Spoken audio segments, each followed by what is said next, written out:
versículo 3 al 4. Bendito sea el Dios y Padre de nuestro Señor Jesucristo, que nos ha bendecido con toda bendición espiritual en los lugares celestiales en Cristo, según nos escogió en Él antes de la fundación del mundo, para que fuéramos santos y sin mancha delante de Él, en amor. Ya conmigo, en amor. El tema que quiero compartir con ustedes hoy en este mensaje es bendecidos y santos por gracia. Ya conmigo, bendecidos y santos por gracia. Yo no lo escuché todo. Bendecido y santos por gracia. Aleluya. Yo recuerdo ese corito que cantábamos antes, que a Jorge le gustaba mucho. Lo tocaba muy bien. Sin santidad nadie verá al Señor. ¿Cuándo se acuerda de eso? ¿Saben eso, verdad? Sin santidad nadie verá al Señor. ¿Quiénes no escucharon ese corito? Sin santidad nadie verá al Señor, pero yo sé que le veré y con su espíritu me santificaré. Ese corito tiene teología. Yo quiero hablar sobre el tema de la santidad. Y ese tema es como que no es muy famoso, ¿verdad que no es muy famoso porque la gente le tiene miedo al trato de ese tema, pero la realidad es que Dios nos escogió para ser santos. Y cuando estamos hablando de aprender a vivir una vida, cuando aprendemos a vivir una vida como Dios quiere que vivamos, porque Dios es el Dios maestro y nos está enseñando a vivir la vida correcta, la verdadera vida. El deseo de Dios es que vivamos en bendición, ¿cierto? El deseo de Dios es que tú vivas en bendición y no en maldición. El deseo de Dios es que tú vivas una vida donde la justicia y el bien de Él gobiernen sobre todas las cosas, se manifiesten en todas las cosas. Pero como en este año hemos hablado que somos una iglesia llamada discipulada, ser discipulada, así que dentro de esta experiencia nosotros estamos aprendiendo a vivir de acuerdo al plan de Dios, a esa intención de Dios, pero también nosotros vamos a ayudar a gente a vivir en esa experiencia de vida. Y de eso se trata la fe. La fe se practica para que otros aprendan. Usted practica la fe y en la manera y la experiencia que usted la practica, otros aprenden de usted, porque los humanos aprendemos ¿cómo? Imitando a otros. Discipular tiene que ver con ser un modelo, con guiar a otros en la experiencia que nosotros hemos tenido y vivimos. ¿Amén? Cuando usted aprende un deporte, usted tuvo un proceso de aprendizaje, tuvo una disciplina. Ahora cuando lo practica, si lo practica bien, puede llegar a ser maestro de ese deporte. Es como el que practica un deporte puede practicar a nivel de ser un jugador o ser árbitro. En el caso de Joel, que él es un árbitro. Joel, no te voy a poner a hablar aquí. Pero Joel es árbitro profesional, pero para él llegar ahí tuviste que tener que disciplina, ¿cierto? Sí. Ya está colorado, es parte del proceso.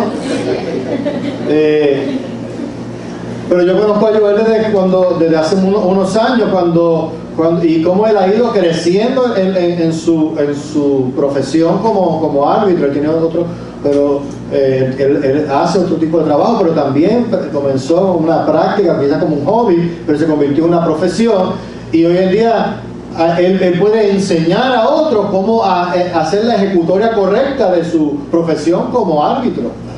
Pero es porque él fue enseñado Él aprendió y aprendió correctamente, ahora se convierte en un modelo. ¿Qué Dios está haciendo con nosotros como iglesia? Nos está enseñando a vivir una vida, la mejor vida, que es la vida de Él. Y dentro de ese ejercicio de aprendizaje, el Señor quiere que aprendamos a vivir en bendición, pero nosotros como gente bendecida por Dios manifestamos santidad. ¿Aquí? Diga conmigo, soy llamado a ser santo. Después de este mensaje tú vas a querer vivir en santidad. De hecho, si le sirves al Señor, estás caminando en santidad. Lo que pasa es que muchas veces no nos damos cuenta. Y vamos a entender qué es santidad. Cuando vemos en ese verso, bendito sea el Dios y Padre de nuestro Señor Jesucristo, que nos ha bendecido con toda bendición espiritual en los lugares celestiales.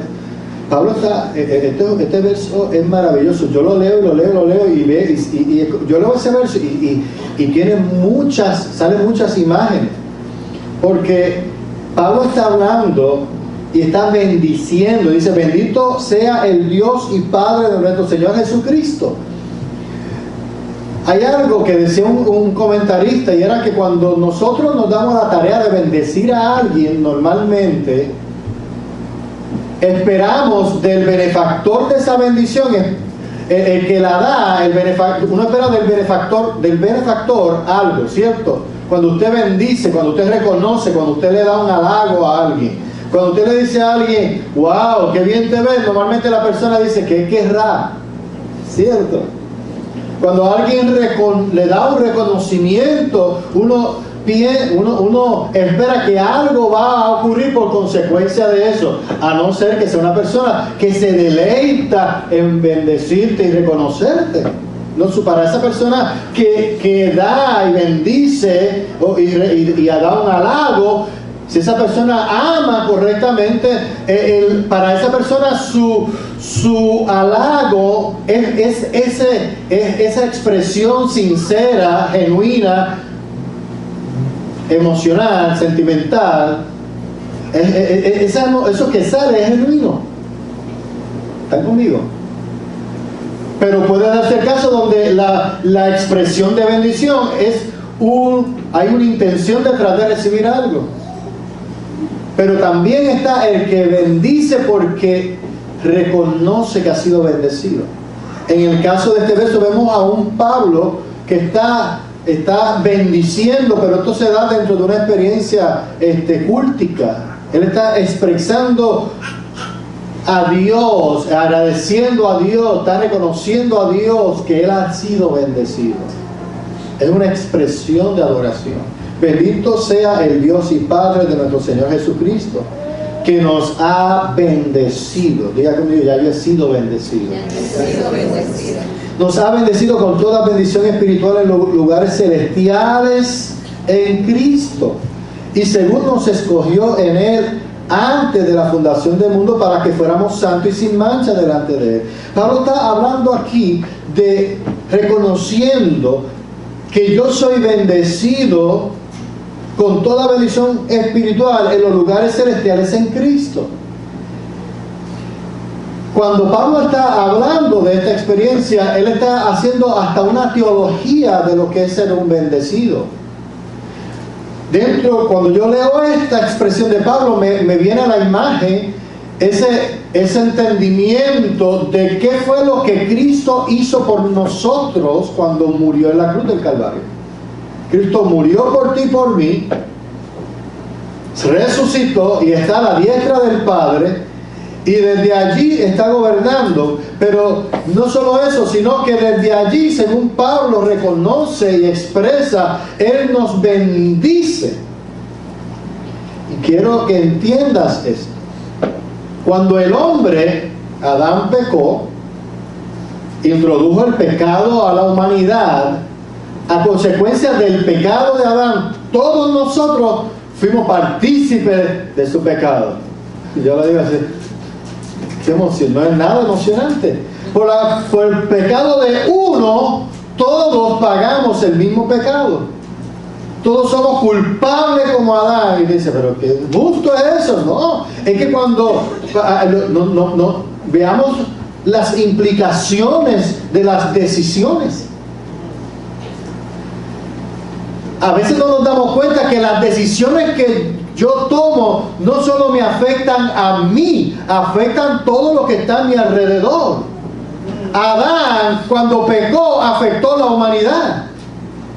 Y Dios, que tiene un plan perfecto, sabía que para que el hombre pudiera retomar el lugar que perdió, escucha bien esto, para que pudiera retomar el lugar que perdió, había que hacer algo.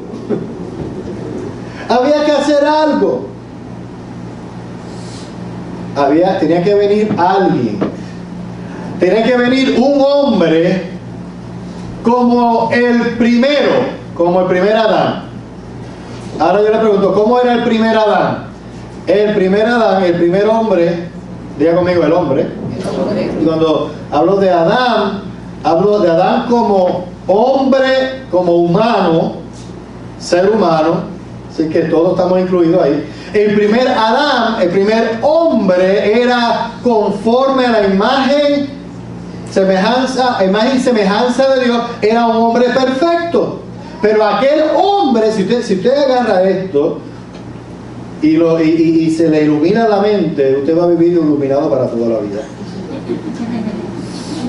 Yo todavía me emociono cuando digo esto, porque cuando ¿sabe? Dios dice, en el plan yo tengo que hacer algo, el plan de Dios hay que hacer algo, pero había que comenzar había que comenzar el nuevo plan con el hombre como se comenzó al principio. Un hombre perfecto. En el mundo no había nada, la vida del hombre, por más que hiciera, no podía llegar a ser un hombre perfecto. Dios escogió hombres a través de la historia, escogió a Abraham y siguió después Moisés, por ahí siguió David y todos los hombres de la Escritura. Todos fueron hombres que aprendieron a confiar en Dios, pero no fueron hombres perfectos. Así que ninguno de ellos nos podía salvar. Necesitaba un hombre perfecto, como el primero. Dios mismo se hizo hombre. ¿Por qué se hizo hombre? Porque en la tierra, escuche bien, en la tierra las cosas se arreglan a lo hombre.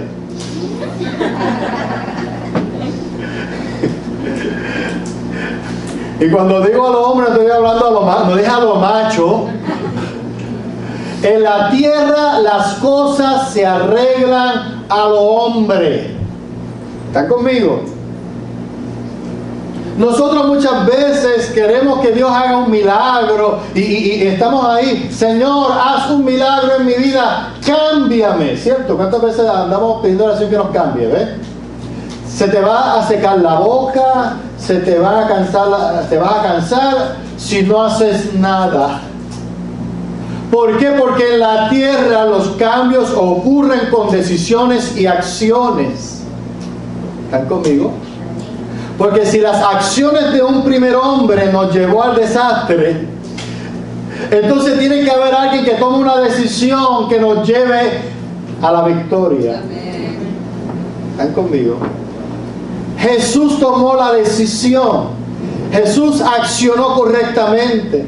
Y sus acciones fueron conforme al plan de su Padre. Jesús era Dios en la tierra haciendo las cosas como hay que hacerlas. Él tuvo que hacer, pues voy a tener que hacer hombre, porque en la tierra hay que hacer las cosas a lo hombre. Murió por nosotros, entregó su vida.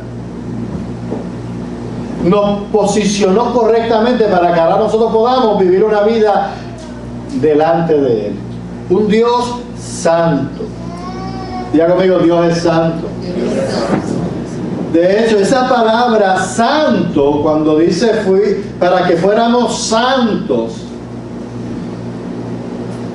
en griego significa hagios. La palabra se dice en griego hagios. Es como si estuviera aprendiendo el área hagios. Es una A, una alfa, pero tiene una fuerza que se dice como si fuera una J. Se dice hagios, o hagios, o Dios, por ahí. No es fácil. Santo es ser Dios. Su idea fundamental es separación, es consagración, dedicación al servicio de la deidad. Ahora usted está viendo, dice que yo me está mirando, y yo si lo aplica al deporte, está viendo dedicación, ¿verdad? Dedicación, separación. Dice dedicación al servicio de la deidad, compartiendo en la pureza de Dios y la abstinencia y la abstención de la profanación terrenal. Está hablando de yo compartir pureza en la pureza de Dios. Eso es como que un deseo inalcanzable. Pero te traigo noticia, nosotros no lo podemos alcanzar, pero Dios lo alcanzó para nosotros. Dice, y la abstención de la profanación terrenal. En el Antiguo Testamento, o sea, aplicada a Dios significa su separación de toda la creación y de su trascendencia sobre ella. En resumen, su supremacía, majestad, irreverencia, gloria, el carácter inmaculado de su carácter. Lo que nos dice esto es que Dios es santo. No es que en Dios hay santidad, Él es santo. Ya conmigo, Dios es santo. Él es santo. No es que de Él sale algo, es que Él es santo. Levítico 11:44 dice, porque yo soy el Señor vuestro Dios, por tanto consagraos y sed santos, porque yo soy santo. No os contaminéis pues con ningún animal que se arrastra sobre la tierra. Ahí dice, por tanto consagraos y sed santos. Y yo me pregunto, muchas veces me pregunto, pero ¿por qué Dios dice esas cosas? Yo no sé si usted le paga, a mí me gusta preguntarme esas cosas. ¿Por qué Dios dice eso? Sé santo porque yo soy santo. Si Él sabe que yo no puedo ser santo. Si Él sabe que yo ahora le digo sí y al ratito digo no.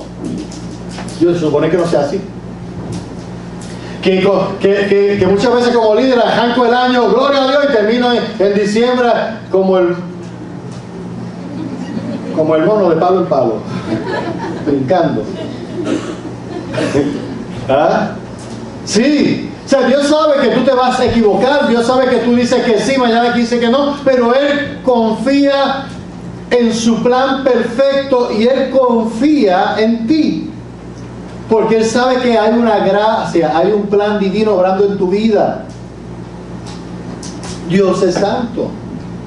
Dios sabe que yo fallo. Cuando dice yo soy ser santo porque yo soy santo, ¿sabe qué es? Él dice eso porque Dios es el Dios santo, trascendente, inalcanzable por el hombre. Él es el que se acerca y Él quiere estar en contacto contigo. Él quiere estar en contacto con Elisa. Él quiere estar en contacto con Nini. Él quiere estar en contacto con Gerson. Y él dice, sé santo. En el ejercicio de Él decirte, sé santo, es lo que le está diciendo. Mira, por favor, actúa como yo actúo para que podamos estar juntos, porque el deseo de Dios es que estemos juntos con Él. Entonces, no es que Él te está diciendo haz algo, Él sabe que tú no puedes hacer nada, Él sabe que no está en tu capacidad ser santo, pero Él te lo dice, sé santo porque yo soy santo, porque te está diciendo quiero despertar en ti el deseo de estar conmigo.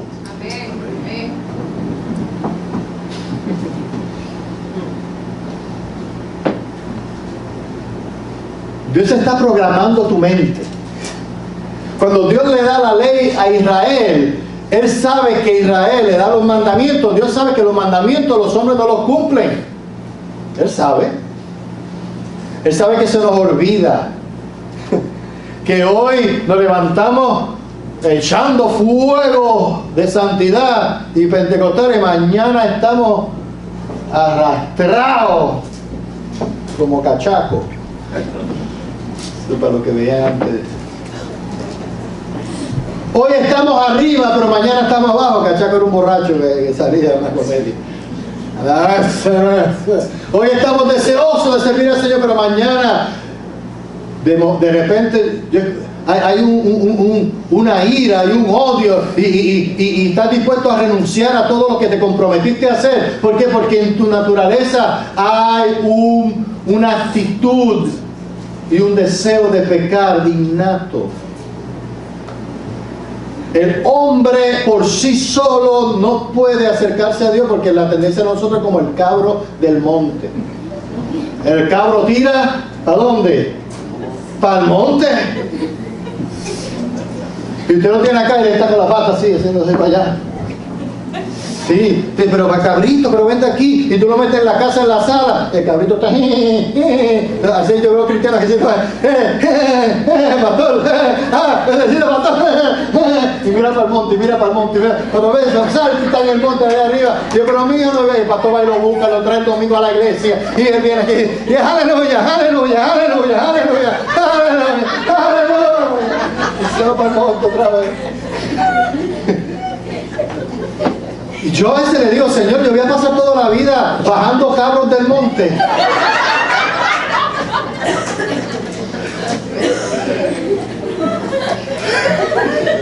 Gracias, pastor. Y yo le digo, ¿será que tú me escogiste a mí para estar toda la vida bajando cabros del monte? Yo lo bajo del monte y se trepa para el monte. ¿Qué tú crees, Will? ¿Qué vamos a hacer con la gente? ¡Ay! Ay, pastor, es que todo no está fácil. Mira, papá. Es que el monte está lindo.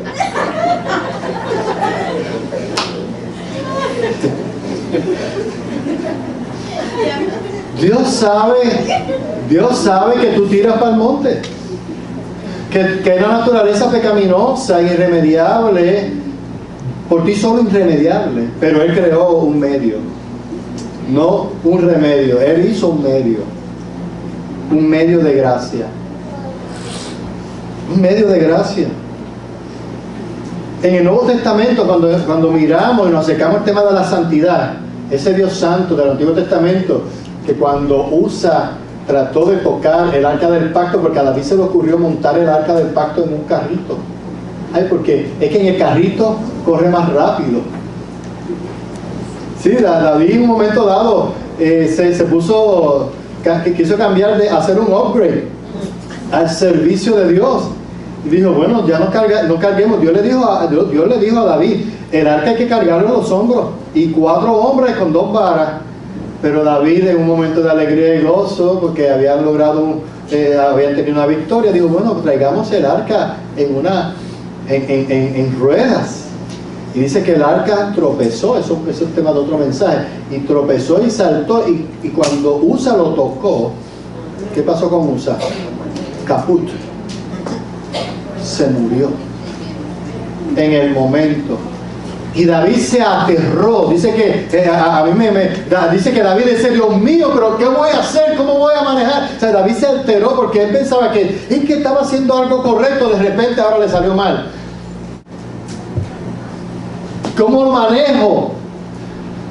¿Cómo puedo manejar con este Dios que me escogió para gobernar? Pero ahora en esta experiencia yo estoy haciendo lo correcto.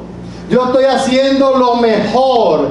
Pero cuando hago lo mejor me sale lo peor. ¿Cuánto le ha pasado eso? Estoy haciendo lo mejor, me estoy esforzando. Ay, es que me estoy esforzando. Sí, pero el Señor no quiere que tú te esfuerces como cabro de monte. El Señor quiere que tú te esfuerces como oveja. Que obedezcas, que te dejes guiar, ¿verdad? Que escuches su voz. Entonces David entendió y volvió ¿a dónde? A la Escritura. Y entendió que no era asunto como yo quiera, sino es como Él dice. Porque es un Dios que es santo, pero que le está diciendo, yo me he acercado a ti, pero quiero cuidarte, quiero preservarte, por eso te doy una ley. Diga conmigo, las leyes de Dios son para preservarnos. Las leyes de Dios son para preservarnos. Es para preservarnos. Dios puso una ley para preservarnos, porque en la experiencia en esa experiencia de revelación con el hombre, Él va paso a paso. Él quería que primero entendieran la ley, cómo funciona la ley, que conocieran qué es ¿Qué es la ley que te acusa? Como decía Pablo, ¿cuál es la ley que te acusa? La ley te acusa, pero Él también nos muestra a través de su gracia que aunque los mandamientos me acusan y me dicen tú no los puedes cumplir, Él estableció un medio para yo poder ir delante de Dios y estar en una buena posición, justificado delante de Él. ¿Están conmigo?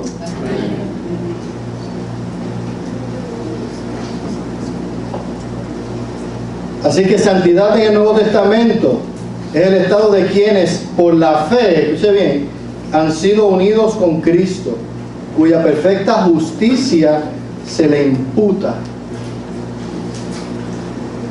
A nosotros se nos imputó justicia de Dios. ¿Qué es imputar? Y imputar es cuando esa palabra es bastante fuerte.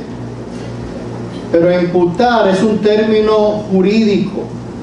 Es cuando alguien se sentencia a algo que él mismo dice, yo no me merezco eso, para bien o para mal. Y se hace en tu presencia y sin tu presencia. Fue imputado. Es como que tú te enteraste que eras culpable de algo y dices, pero ¿cómo es que yo soy culpable? Yo no soy culpable. ¿Cómo que yo soy culpable? Eres culpable, pues te fue imputada una autoridad mayor, una autoridad jurídica lo dijo. Pero también la justicia, de igual manera como se puede imputar para condenar, Dios a través de Cristo nos imputó justicia desde el cielo para que tú y yo pudiéramos estar correctamente posicionados delante de Él. Nos justificó. Así que la justicia que se manifiesta en ti por fe no tiene que ver con lo que haces ni con lo que hiciste, sino con lo que Dios hizo. Él hizo un acto y dijo, Patty es justa, aunque yo sé que Patty mañana le va a dar coraje y va a pecar. ¿Cuántos pecaron hoy? Los hermanos, aquí, yo soy mentiroso. Todos pecaron, ya, y el que no levantó la mano mintió, pecó. Todos pecamos, todos. La diferencia entre tú, que si le sirves al Señor, y uno que no le sirve al Señor, que tú pecaste, pero el Señor estaba intercediendo en la presencia del Señor. Aquí está aquí. El Señor, como te imputó justicia, Él intercedió y fue tu abogado para que tú estés absuelto y puedas estar en buen estado delante de Él. Ahí debería haberte emocionado ahí.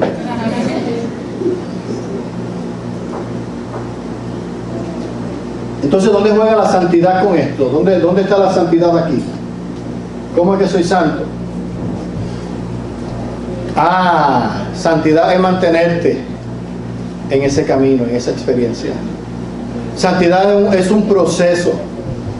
Ok, un Dios santo, un Padre santo, ¿qué da? ¿Hijo qué? ¿Qué da? Una gallina pone un huevo y ¿qué sale? ¿Un qué? Un pollito. Pero yo a veces voy a los agrocentros y veo pollitos azules. ¿Quién puso un pollo azul? Sofía, ¿usted ha visto nacer pollos azules allá en Pepino? ¿No? Nunca, ¿verdad? Pintados, los que pintan. Pero yo nunca he visto un pollo azul o verde. Pero ¿a quién se parece ese pollo? Yo me imagino a la pobre gallina. ¡Ay! Pobre gallina. Una gallina produce un pollo y lo interesante es que la gallina cuando el pollo nace, lo primero que empieza es a pelar piso y a picotear, y le está enseñando al pollo que haga lo mismo. El pollo mira y hace lo mismo. ¿Qué hace? Diga, el pollo imita. El pollo imita. ¿Es así o no es así? Dios hace así. ¿Sabes? Un pollo termina haciendo lo que hace su gallina, y se va a parecer a ella y va a imitar. Dios creó un universo donde imitamos y nos parecemos a lo que imitamos. ¿Están conmigo?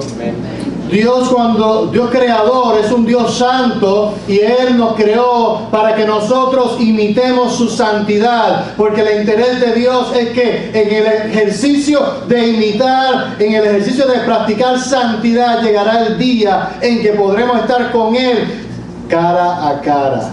¿Sabe? Dios preparó una experiencia de santificación para que nosotros podamos en un momento dado de la historia de la humanidad podamos estar delante de Él. Así que Dios, un Dios santo, creó una avenida de gracia. ¿Cómo yo llego a ser santo? Dios creó una avenida de gracia.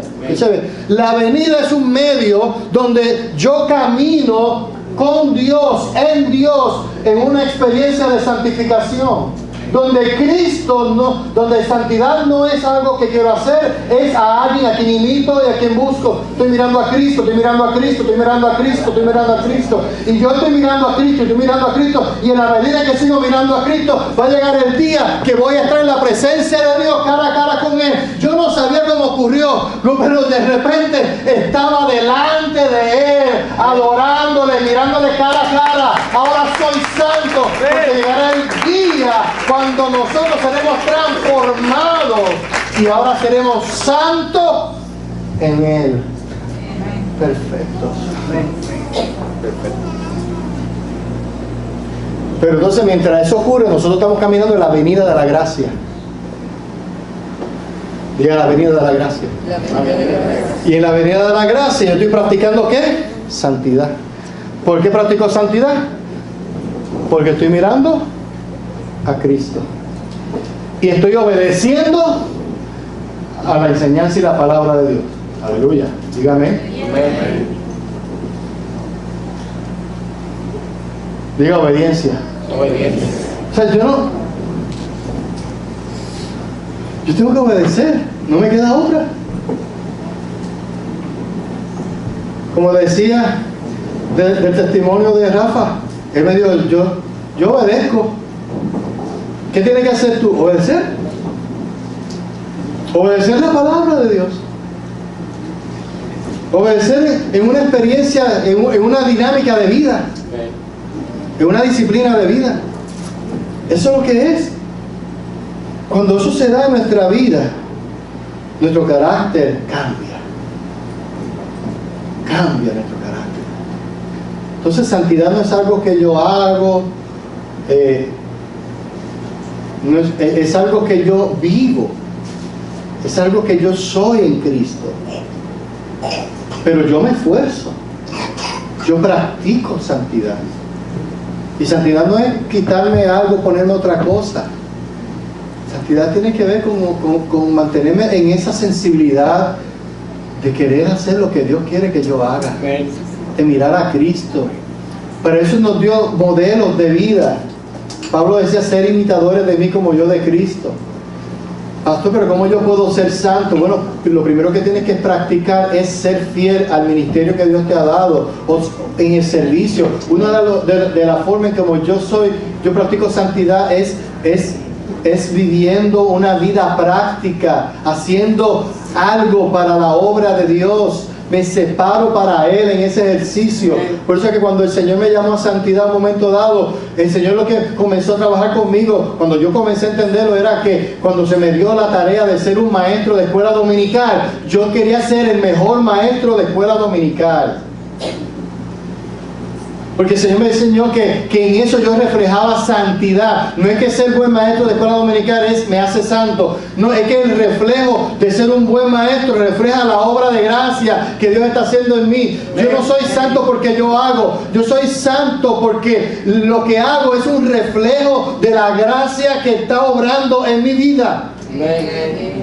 Pero también me esfuerzo, hago un ejercicio de conciencia. Porque Dios usa hombres y mujeres para guiarnos en esta experiencia de santidad. Yo podría entonces decir, y estoy terminando ya, yo puedo decir, bueno, pero si Dios está obrando, pues entonces ¿por qué? Que me haga santo Él. ¿Qué tú crees, Humberto? Pues que me haga santo Él, porque si Él es el santo. Si Él es el santo, pues que me haga santo Él. No, pero es que en la tierra yo le dije que esto se hace a los hombres. Y cuando digo hombre, hombre es varón, hembra. Naturaleza humana, hombre. Y lo digo así porque yo sé que hoy en día dice, no, hay gente que me dice, pastor, hay que tener cuidado porque hay que decir los sexos. Bueno, no. Hombre en la escritura habla de una manera, o de hombre como sexo, pero está hablando de hombre como creación. Ahora estoy hablando como creación. Hombre como creación, hombre y mujer. Dios nos creó para que fuéramos santos, para que respondamos a su llamado para cada día caminar con Él, en Él. Cuando hacemos lo que hacemos, lo hacemos como para Él, lo hacemos con una conciencia de que Él me está viendo. Ay, hermano, yo llevo 16 años predicando cada domingo, cada semana haciendo una acción. Y yo esta mañana, ayer mismo, cuando se acerca el domingo, yo me siento en una incomodidad y Dios mío, tengo que predicar, tengo que enseñar tu palabra. Y yo decía, pero ¿por qué me siento todavía? Esta mañana mariposas en el estómago, 16 años, todavía mariposas en el estómago de rodillas, Señor. Yo tengo todo escrito, yo lo que tengo que lo hablo ya. No, porque esto no se trata de simplemente hacer un acto, es que yo sé que esto es santo. Es que yo sé que esto que yo estoy haciendo es una acción divina y yo tengo que reflejar la santidad de Dios en esto. He sido separado para esto y ando en ese cuidado, Señor, que no sea yo. Señor, yo sé hacerlo, yo sé que yo sé hacerlo, yo conozco el original, conozco el griego, sé escribir, sé interpretar tu palabra, porque tú por gracia me has guiado a esto, pero aún en ese ejercicio, Señor, que no sea yo, que seas tú, porque quiero que tu santidad se manifieste, porque tu palabra obrando en la vida de cada uno les transforma, les cambia. Yo estoy claro que ahora mismo tú estás recibiendo esta palabra y esta palabra es definitiva en tu vida. Esta palabra viene a causar vida, viene a despertar vida en ti, viene a transformar tu vida. Y lo importante no es cuán bonito pueda haber dicho la expresión, sino que esa palabra a través del Espíritu de Dios en ti despierte santidad, separación, compromiso. Para mí santidad se traduce en ese compromiso, en esa entrega, en ese deseo de vivir y haciendo para Dios aquello para lo que fui escogido. Fui escogido para adorarte, pero te adoro en cada acción. Santidad se traduce no solamente en esta experiencia cultica, en esta experiencia de adoración, en esta experiencia de tú ahora mismo como receptor y yo como comunicador, sino esta expresión de santidad, la santificación se manifiesta en tu trabajo, como tú tomas ese trabajo y tú dices, bueno, Señor, ahora en este trabajo yo quiero ser instrumento tuyo en esta experiencia, quiero hacer, Señor, de tal manera que tú seas glorificado, que tú seas honrado, Señor, que yo pueda hablarle a los niños, que yo pueda servir la comida, que yo pueda usar ese mambo como tú lo harías, Señor, que yo pueda comunicarle las instrucciones a mis compañeros de trabajo de tal manera que ellos puedan cumplir a cabalidad, pero también tu nombre sea glorificado, porque lo hago con una conciencia de que fui escogido por ti por gracia para ser santo.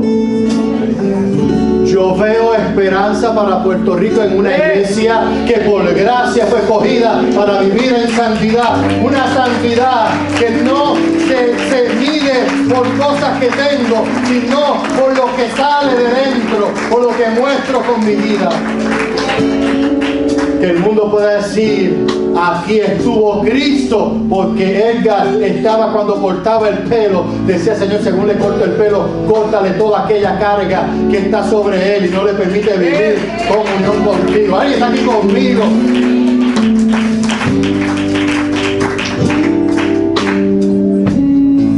El fuego de la santidad de Dios es un fuego que quema por dentro y te dice: quiero cumplir no con mi medida, sino con tu medida.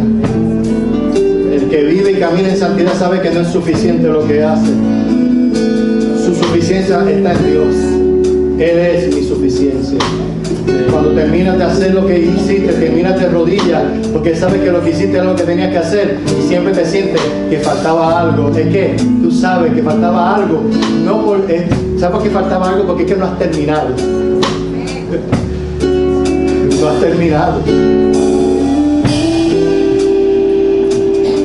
En una ocasión un ministro me decía, un pastor amigo, me decía: a mí no sé qué me pasa, pero llevo tantos años predicando y a veces predico el mejor mensaje y yo digo: wow, la gente se gozó y se alegró, pero cuando yo llego a mi casa, llego tirado de rodillas y me siento vacío, no vacío, me siento lleno, pero siento como una sensación de tristeza por dentro, pero no es una tristeza de angustia, es como que faltó algo. Y yo decía: no, a mí me pasa igual. Lo que ocurre es que no hemos terminado la obra.